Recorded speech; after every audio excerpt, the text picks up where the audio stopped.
This LoreHound.com video is brought to you by... Number 1, read the line. You will behold the glory of my sacred wood. That's not him. Okay. Number 2, read the line. You will behold the glory of my sacred wood. Absolutely not. Okay. Number 3. You will behold the glory of my sacred wood. That's him. Every year, 1 in 5 gamers is accosted by an elf. We're tired of elves. What's up, Hounds? It's Koopa here. We're hanging out in the Jumpgate Evolution booth with Steve and Lance. Yes, I screwed that up. I'm sorry. Okay. Anyways, so Jumpgate Evolution is a reboot of Jumpgate, and you guys, well, first of all, it's very pretty, as you guys are going to see. Star battles, they look amazing. So what are you guys trying to do? Like, what is the evolution? Well, we've really focused on the epic for Jumpgate Evolution. It's about dogfighting as a soldier in your army and massive, massive battles, you know, with hundreds and hundreds of players in these sectors. With no lag. With no lag. That's a key aspect. What are you doing as far as story to make it that epic? A lot of things. We've got some systems in place that kind of help make a lot of players play together comfortably and really easily. So, for example, you enter into a sector, you know exactly what to do, as do the other members of your faction. So that's a very exciting thing. We call that our sector warfare system. That's like public quests? Yeah, they're publicly available. They're maybe more complex than other public quests have existed in the past. Our gameplay, you know, even our PvE storytelling stuff is very, very focused on sort of letting you know who you are and who your friends are, and setting up a sense of faction and a sense of nation pride. So this sort of everything in the game drives you to kind of be for your side against those sides.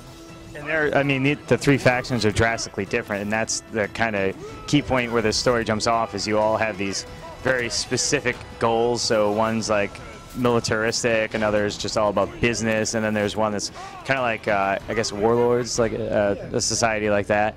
And that's why they all have these such drastic different views that they don't mind blowing the crap out of each other. Yeah, I mean, I think that's it. I think the thing to think about with them is that those sort of contextual things let you understand who you are. They infuse the PvE experience in a lot of ways. They infuse the types of missions you take, especially in the PvE experience. But they also affect the PvP experience at the end game. Things that you do in the end game for a different faction will be slightly different based on kind of what their interests are. So you're right, like Soul Rain is a sort of corporate object, and Quantar's maybe more about, you know, sort of like Zen lordship and that kind of thing. And these are the same factions from the original Jumpgate, and you're just kind of fleshing them out further as part of the evolution for the story? Yes, very much so. I mean, as Steve said, it's very much all about that investment, that heavy investment that the player is going to make within these factions. So story really, really matters in this game, and we deliver it quite strongly throughout. So we give them that great context, and then we give them all the tools to fight across the top end of the game, capturing sectors and taking them away from the other guys. I really liked when we were going through the demo that you didn't have to always turn around and go back to where you started, because, I mean, you guys are obviously in the future with all this technology and stuff, so you complete an objective and your lieutenant or whoever just updates you and it's just like, well, now we need you to do this, and you didn't have to like run around and go back or whatnot like that. Exactly, yeah. Well, it's about keeping them out there in space, keeping them out there fighting, pushing them forward in different and unexpected ways on the fly. And we get to surprise a player with that, yeah, so that the player can't predict what's going to happen in next, and that can be used all over the game. It's a huge advantage for us. It tells a cooler story, and it also tells a story that's maybe more like other media that they've ever experienced. Right? What is the separation of PvP and PvE? Because we've talked a bit about the PvE, and then during the presentation you kept saying that there was open world endgame PvP, but you also mentioned that there was some endgame PvE as well. Are we going to be progressing mainly to the end game, which is a mix of both, right? Yes. Are we going to progress mainly through PvE, or is PvP going to be part of our way to level up and get new ships and stuff like that? Absolutely. You're going to progress across both fronts. Yeah, so you could actually, in this game, get into PvP and move up through the game that way solely if you wanted to. We prefer to see a mix because it informs you better about the story and you get the context right, but yeah, you can progress on both fronts. The other thing I think you were referring to is the event sectors that we have are PvE constructs at the top of the game, and they're like grand rewards, exciting rewards, things that unlock based on your successes or failures or other things that happen within the PvP space, and then you can jump into these things for limited periods of time, say, and we can control those very easily. And so, you know, it's exciting different things. It's not exactly the same every night. It's like, hey, we captured these sectors, now we get to go do this kind of thing, and there's great loot there, and there's a cool fight there. So you can actually unlock completely different areas of the game through your faction's achievements? Absolutely. Absolutely. Yeah, you got it. How many, you know, one of the big things in any space game is your ship. How many, I mean, there's multiple ships, and then we can customize each ship, right? So how many different, are there ship types, and then there's, you know, a bunch of different ships per type? There's that detail is something that we're not coming out with yet because we want to sort of save that for another event. But the fact of the matter is that, yeah, you'll be moving through and changing ships as you go. That's mostly, you know, you'll get different ship shells, you know, different externals, but mostly those changes will be in loadout, types of weapons that you can fight with, and that kind of stuff. Are we going to be able to have like a garage of ships? Like, could I, you know, pick 3 different ships at any point in time? Yes, you will.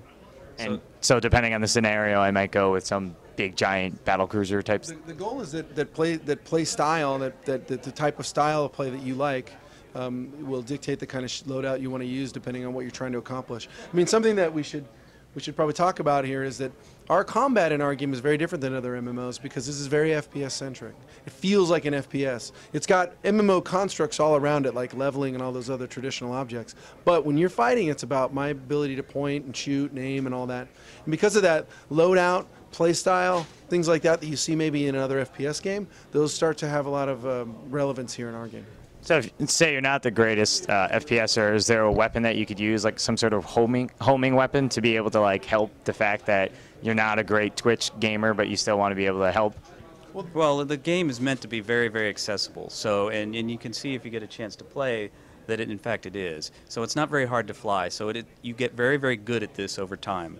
And so we don't really see that as a problem, and people are going to really have fun with it. But yes, there are homing weapons and different types of weapons that you can graduate into or that you can strive for, you know, and so that chase for equipment that makes you better is very, very important to this game. Yeah, it's not so much a Twitch game. There's very smooth movements. It's more about sort of maintaining someone on the screen rather than reacting suddenly to them being there. But it's all about flying skill and shooting skill. So there's no dice rolls. It's not click. But there's no random. You actually have to be aiming like, at them. I'm 50, and therefore I click on this guy, and you die. And I push a button, and an instant guaranteed hit. It's no, I got to actually line him up and hit him. So there's no miss mechanic. It's just if you're not aiming at them, you miss. That's right. That's absolutely true. So when can we expect open beta, closed beta kind of thing to start? We can't tell you. Not even like this year? I'm not going to tell you anything. No, to be honest, I just want to be clear about this. This is not the open-ended, it'll be done when it's done thing. We have a date, we know what that date is, and we have a plan for all of our testing. I just am not allowed to tell you yet. Sorry. Just being difficult, okay? It's fine. People say no. Yes, exactly right. So obviously then there's no prediction on release date then either if there's nothing for open beta and stuff. We have a release date.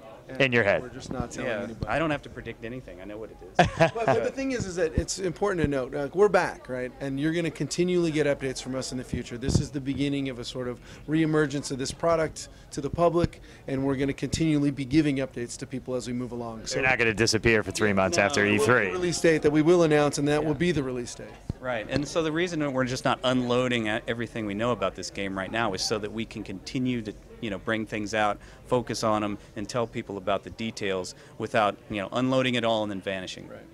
Well, the game looks very pretty. We can't wait to take it for a spin outside and, you know, go blow up some baddies. We're going to be seeing the newbie section of which race? Octavius. Yeah. Okay, and that's the one that is on the trailer, right? The Roman guys? Absolutely. Who did the voiceover work? It was great. We had a professional voice actor. Okay.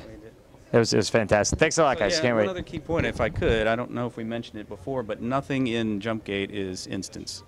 It's Oh yeah, wide right. open. It's all open world, right? Wide open. It's all about bring as many guys to the party as you can get there. Fantastic. Yeah. Thanks a lot. Okay, thank you.